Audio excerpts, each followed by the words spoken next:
B. Pemeranan seni teater modern. Pemeranan atau akting adalah peripelakuan yang dilakukan secara sadar oleh seseorang aktor untuk meyakinkan orang lain, agar orang lain yakin pada apa yang dilakukannya.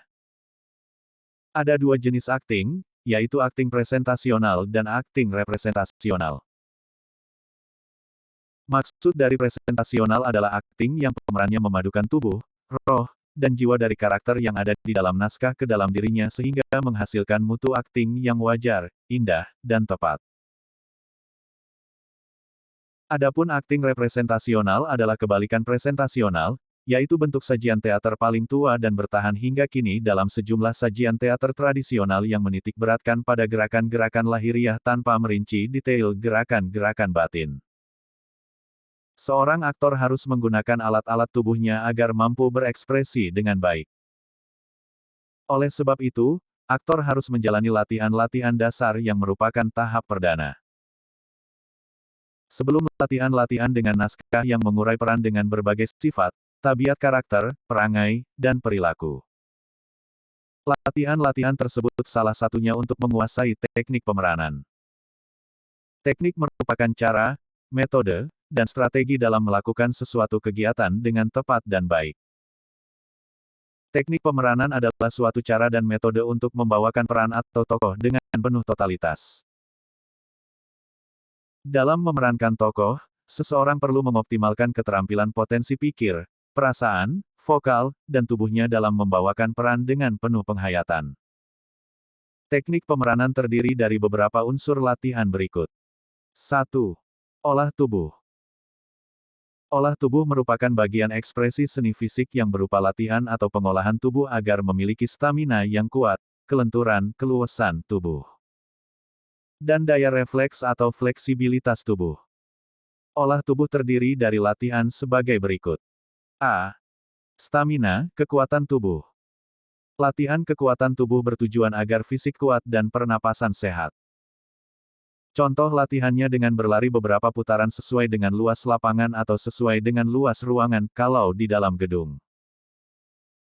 Adapun latihan pernapasan, dengan menarik dan membuang udara pernapasan melalui hidung dengan dada, diafragma dan perut kembang kempis.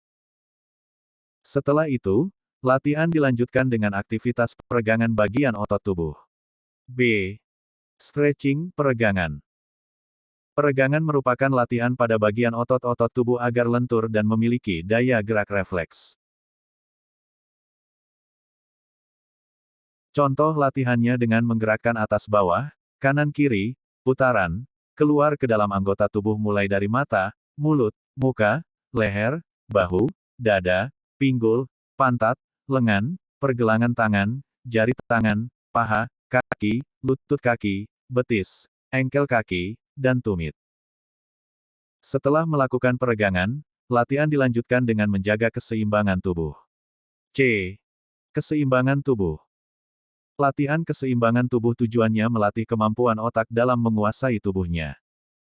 Tumpuan keseimbangan ini penekanannya pada kekuatan kaki. Contoh latihannya berdiri dengan dua kaki atau satu kaki dengan posisi tangan bisa di pinggang atau lepas seperti terbang. Setelah melakukan latihan keseimbangan tubuh, dilanjutkan pada latihan olah suara. 2. Olah suara. Olah suara merupakan latihan pengucapan suara dengan jelas dan nyaring melalui teknik pernapasan dan pengucapan. Dengan olah suara, diharapkan juga pemain memiliki artikulasi yang jelas, intonasi suara, dinamika suara, dan kekuatan suara yang sesuai. A. Artikulasi. Artikulasi adalah kejelasan dalam pengucapan kata-kata agar dipahami pendengarnya. Latihannya dengan melakukan pengucapan kata-kata bersuara atau tidak bersuara, dengan tempo yang berbeda-beda, untuk membantu pengolahan suara melalui mulut dan bibir secara diulang, dengan pernapasan yang teratur. B. Intonasi. Intonasi suara adalah irama suara dengan penekanan mengucapkan kata-kata, sehingga dihasilkan pengucapan yang tidak monoton. Contoh latihannya dengan mengucapkan sebuah kalimat atau dialog yang pendek, dengan cara diulang dan melakukan tekanan pada salah satu kata yang dianggap penting. C. Dinamika.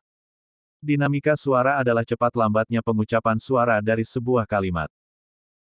Contoh latihannya dengan mengucapkan kalimat atau dialog pendek dengan tempo yang berbeda, cepat, sedang, lambat.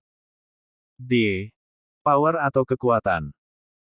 Kekuatan suara adalah keras lemahnya suara yang dihasilkan dari pengucapan suatu kata atau kalimat. Contoh latihannya dengan mengucapkan kalimat atau dialog pendek dengan cara diulang dan melakukan pengucapan, dengan suara lembut dan suara keras tetapi tidak berteriak.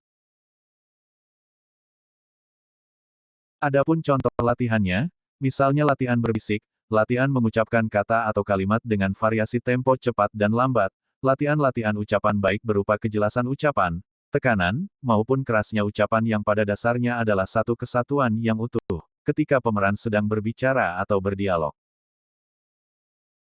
Sebelum latihan jangan lupa lakukan pemanasan dahulu, misalnya dengan mengendurkan urat-urat pembuluh suara, urat-urat leher, dan membuat rileks seluruh anggota tubuh.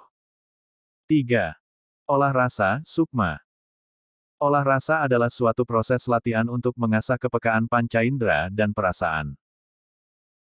Contoh latihannya dengan menggali potensi dari dalam, agar dapat diatur dan dikendalikan sesuai dengan kebutuhan emosi peran. Tujuan lain latihan olah rasa adalah membangun kejujuran rohani dan pembebasan rohani dari hal-hal yang mengikat dan membatasi. Dengan pembebasan tersebut, diharapkan membantu sikap perasaan untuk melahirkan ide-ide, ilham dan kreativitas pemeranan. Materi latihan olah rasa, antara lain sebagai berikut. A. Teknik konsentrasi. Konsentrasi merupakan latihan ajaran tentang penguasaan, pengendalian diri atau pemusatan pikiran serta rohani kita terhadap yang akan dan sedang kita lakukan dayan waktu yang kita perlukan. Unsur-unsur penting fenomena psikologis dalam semua konsentrasi, antara lain pembebasan dari pengendalian diri, kejujuran dan kepasrahan hati, kepekaan rasa, kesiapan dan kekuatan mental, serta pemusatan pikiran dan perhatian. Latihan konsentrasi, antara lain sebagai berikut. 1. Latihan mengosongkan pikiran. 2. Pemusatan pikiran pada suatu objek, misalnya lilin yang menyala, bunga, kurs, wama, bunyi, serta suara kucing dan harimau. 3. Pemusatan pikiran pada peristiwa tertentu secara khayal. B. Penginderaan kemampuan peralatan tubuh dalam merespons atau bereaksi terhadap berbagai hal, terutama yang berhubungan dengan panca indera, yaitu penglihatan visual, mata. Penciuman, hidung. Pendengaran, telinga. Rasa, pengecapan, lidah. Dan sentuhan, rabaan tubuh. Seluruh kemampuan panca indera dalam hubungan olah rasa, senantiasa ditujukan untuk membangun kepekaan rasa, yang nantinya hadir sebagai rangsangan emosi dalam teknik pemeranan. C. Kepekaan sukma, rasa. Kepekaan rasa inilah aspek penting dalam latihan olah rasa. Rasa, sukma adalah kekuatan dalam dari aktor, yang kemudian ditampilkan kepada penonton melalui media-media mimik, gesture, gerak-gerik tubuh. Emosi suara, dialog, serta laku dramatik dan karakter perwatakan. Dorongan perasaan tersebut, diantaranya melalui latihan kepekaan emosi, seperti rasa sedih, rasa takut, rasa marah, rasa gembira, dan rasa benci. D. Imajinasi. Imajinasi adalah kemampuan dalam menciptakan daya khayal. Imajinasi dapat berupa hasil kepekaan ingatan emosi dari kehidupan sehari-hari, perumpamaan, metaforik, terhadap binatang, tumbuhan, unsur alam, atau hasil sebuah perenungan mendalam yang mampu menghadirkan khayalan positif. Latihan imajinasi, misalnya dengan melakukan kegiatan keseharian, seolah-olah menirukan. Berimajinasi dengan andai aku menjadi atau metaforik, misalnya menjadi angin, air, suara, benda tertentu, matahari, bulan, bintang, pohon, dan burung. C. Naskah lakon teater modern Indonesia. 1. Menyusun naskah lakon. Proses atau tahap pertama dalam kegiatan teater adalah menentukan lakon yang akan dimainkan. Lakon dapat dipilih dari lakon naskah drama yang tersedia, atau sudah jadi, atau karya orang lain, atau membuat naskah sendiri. Membuat naskah lakon sendiri tidak menguntungkan karena akan memperpanjang proses pengerjaan. Akan tetapi, Berkenaan dengan sumber daya yang dimiliki, membuat naskah sendiri dapat menjadi pilihan yang tepat. Langkah pertama dalam penyusunan lakon adalah memilih dan menentukan tema atau pokok pikiran, dasar cerita yang akan ditulis. Ketika menentukan tema, harus mengingat kejadian peristiwa yang dalam pertunjukan dinyatakan sebagai laku atau action dan motif atau alasan bagi timbulnya suatu laku atau kejadian peristiwa. Kejadian ditulis melalui rangkaian totalitas sebab akibat. Setelah menentukan tema adalah merumuskan intisari cerita, premis. Premis digunakan sebagai ide, gagasan dalam mencapai tujuan cerita. Premis kemudian dikembangkan menjadi naskah lakon dengan memperhatikan format dan kebahasaan penulisan naskah lakon. 2. Menginterpretasi naskah lakon. Memilih naskah yang sudah tersedia bukan perkara mudah. Naskah tersebut harus memenuhi beberapa kriteria yang diinginkan dan sesuai dengan kondisi yang ada di lapangan. Berikut pertimbangan yang dijadikan patokan dalam memilih naskah untuk penggarapan teater. A. Menyukai naskah yang dipilih. Jika memilih naskah yang akan ditampilkan dalam keadaan terpaksa, hasil pementasan menjadi kurang baik. Naskah yang tidak dikehendaki akan membawa pengaruh dan masalah tersendiri, misalnya analisis yang kurang detail, pemilihan pemain yang asal-asalan, dan keseluruhan kerja menjadi tidak optimal. B. Mampu mementaskan naskah yang telah dipilih. Kemampuan dalam mementaskan naskah yang dipentaskan dengan mempertimbangkan kecakapan pekerja teater khususnya sutradara, serta pemain, penata artistik, dan unsur pendukung yang lain seperti pendanaan. C. Mempertimbangkan sisi pendanaan secara khusus. Pemilihan naskah perlu mempertimbangkan segi pendanaan. Beberapa naskah yang baik, terkadang memiliki konsekuensi logis dengan pendanaan, misalnya berkaitan dengan setting panggung. Namun, jika merasa mampu mengusahakan pendanaan secara optimal, untuk mewujudkan tuntutan artistik lakon, naskah tersebut bisa dipilih. Jika tidak, harus mampu melakukan adaptasi sehingga pendanaan bisa dikurangi tanpa mengurangi nilai artistik lakon. D. Mampu menemukan pemain yang tepat. Naskah lakon yang baik, tidak ada gunanya jika dimainkan oleh aktor yang kurang baik. Oleh karena itu, seorang sutradara harus mampu mengukur kualitas sumber daya pemain yang dimiliki dalam menentukan naskah yang akan dipentaskan. E. Mampu mementaskan naskah yang dipilih. Tidak ada gunanya berlatih naskah lakon tertentu dalam waktu lama, jika di tengah proses tiba-tiba terhenti karena alasan tertentu. Pekerja teater harus memiliki komitmen dalam mengusahakan pertunjukan, agar tetap digelar sehingga proses yang telah dilakukan tidak menjadi sia-sia. Setelah pemilihan naskah, langkah selanjutnya adalah menganalisis lakon. Lakon yang telah ditentukan harus segera dipelajari sehingga gambaran lengkap cerita didapatkan. Dengan analisis yang baik, akan mudah menerjemahkan kehendak pengarang dalam pertunjukan. 1. Analisis dasar. Analisis dasar adalah telah unsur-unsur pokok yang membentuk lakon. Dalam proses analisis ini, dipelajari seluruh isi lakon dan menangkap gambaran lengkap lakon, seperti apa yang tertulis. Unsur-unsur pokok yang harus dianalisis adalah sebagai berikut. A. Pesan lakon. Pesan adalah sesuatu yang hendak disampaikan oleh pengarang melalui naskah lakon. Berhasil atau tidaknya sebuah pertunjukan teater diukur dari sampai tidaknya pesan lakon kepada penonton. Romeo and Juliet karya Shakespeare mengandung pesan bahwa, seseorang yang telah menemukan cinta sejati, tidak takut terhadap risiko apapun termasuk mati. Pesan ini ingin disampaikan oleh pengarang dengan akhir yang tragis, yaitu tokoh Romeo dan Juliet akhirnya mati bersama. B. Konflik dan penyelesaian. Dasar persoalan konflik dalam sebuah lakon penting diketahui, karena hal tersebut akan membawa laku aksi para tokohnya. Mengetahui bagian konflik muncul, bagaimana aksi dan reaksi para tokohnya, pada bagian mana konflik memuncak, dan pada akhirnya bagaimana konflik diselesaikan. Selain itu, sudut pandang pengarang dalam menyelesaikan konflik dapat menegaskan pesan yang hendak disampaikan. C. Karakter tokoh. Analisis karakter tokoh sangat penting dan harus dilakukan secara mendetail agar mendapatkan gambaran watak sejelas-jelasnya. Oleh karena tidak banyak arahan dan keterangan yang dituliskan mengenai karakter tokoh dalam sebuah lakon, sutradara harus menggalinya melalui kalimat-kalimat dialog. Perjalanan sebuah karakter terkadang tidak mengalami perubahan yang berarti, tetapi beberapa tokoh dalam lakon, biasanya protagonis dan antagonis, bisa saja mengalami perubahan. Oleh karena itu, analisis karakter ini harus dilakukan dengan teliti dan hati-hati, sehingga setiap perubahan karakter yang dialami oleh tokoh tidak lepas dari pengamatan sutradara. D.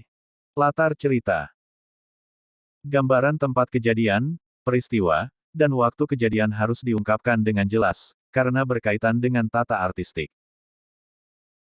Informasi yang jelas mengenai latar cerita memudahkan untuk mewujudkan keadaan peristiwa, seperti yang dikehendaki lakon di atas panggung. Semua informasi dikumpulkan dan diseleksi untuk kemudian diwujudkan dalam pementasan. Dengan demikian, penonton akan mendapatkan gambaran yang jelas mengenai latar cerita yang dimainkan. 2. Interpretasi. Tahapan setelah menganalisis lakon adalah menafsirkan atau menginterpretasi. Berdasarkan hasil analisis, perlu diberi sentuhan dan/atau penyesuaian artistik terhadap lakon yang akan dipentaskan. Proses ini bisa disebut sebagai proses asimilasi, perpaduan, antara gagasan sutradara dan pengarang. Interpretasi boleh tidak dilakukan, artinya hanya sekadar melakukan apa yang dikehendaki oleh lakon, apa adanya sesuai dengan hasil analisis. Namun, sutradara memiliki gagasan artistik tertentu yang akan ditampilkan dalam pementasan setelah menganalisis sebuah lakon. Proses interpretasi biasanya menyangkut unsur latar, pesan, dan penokohan. D. Latar. Latar yaitu mengadaptasi tempat kejadian peristiwa dalam lakon. Secara teknis hal ini berkaitan dengan sumber daya yang dimiliki. Ketika adaptasi ini dilakukan, unsur-unsur lain pun seperti tata rias dan busana akan ikut terkait dan mengalami penyesuaian. Penyesuaian ini pun berkaitan langsung dengan latar, waktu, dan peristiwa. B. Pesan. Pesan merupakan hal yang paling menarik yang disampaikan kepada penonton. Cara menyampaikan pesan satu dan yang lain bisa berbeda, meskipun lakon yang dipentaskan sama.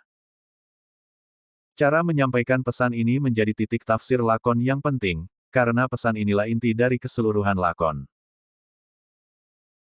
Ada beberapa cara untuk menekankan pesan yang dimaksud, antara lain dengan penonjolan pada tata artistik, misalnya warna-warna yang digunakan di atas panggung, atau laku aksi aktor di atas pentas. Masing-masing cara penonjolan pesan ini memengaruhi unsur-unsur lain dalam pementasan. C. Penokohan. Tafsir ulang terhadap tokoh lakon paling sering dilakukan, karena biasanya berkaitan dengan isu atau topik yang sedang hangat terjadi di masyarakat. Tafsir ulang tokoh, tidak hanya sekadar mengubah nama dan menyesuaikan bentuk penampilan fisik, tetapi juga mental, emosi, dan keseluruhan watak tokoh. 3. Konsep pementasan. Konsep pementasan merupakan hasil akhir analisis naskah. Konsep pementasan menjelaskan secara lengkap mengenai cara menyampaikan pesan yang berkaitan dengan pendekatan gaya pementasan dan pendekatan pemeranan, serta memberikan gambaran global tata artistik. A. Pendekatan gaya pementasan. Pemahaman terhadap gaya-gaya pementasan dilakukan agar tidak salah sasaran. Konvensi atau aturan main sebuah pertunjukan diungkapkan dalam konsep ini, misalnya karena menggunakan pendekatan gaya presentasional, bahasa dialog antar aktor menggunakan bahasa yang puitis. Gerak laku aktor disetir atau diperindah. Aktor boleh berbicara secara langsung kepada penonton. B. Pendekatan pemeranan. Metode pemeranan sangat berguna bagi aktor. Metode akting berkaitan dengan pencapaian aktor standar sesuai dengan pendekatan gaya pementasannya. Sebagai contoh penggunaan bahasa puitis dengan sendirinya membuat aktor harus mau memahami dan melakukan latihan teknik-teknik membaca puisi, agar dalam pengucapan dialog tidak seperti percakapan sehari-hari. Hal ini memengaruhi bentuk dan gaya penampilan aktor dalam beraksi. C. Gambaran tata artistik. Meskipun tidak secara mendetail, gambaran tata artistik berguna bagi para desainer untuk mewujudkannya dalam desain. Gambaran artistik dapat dituliskan atau melalui sketsa.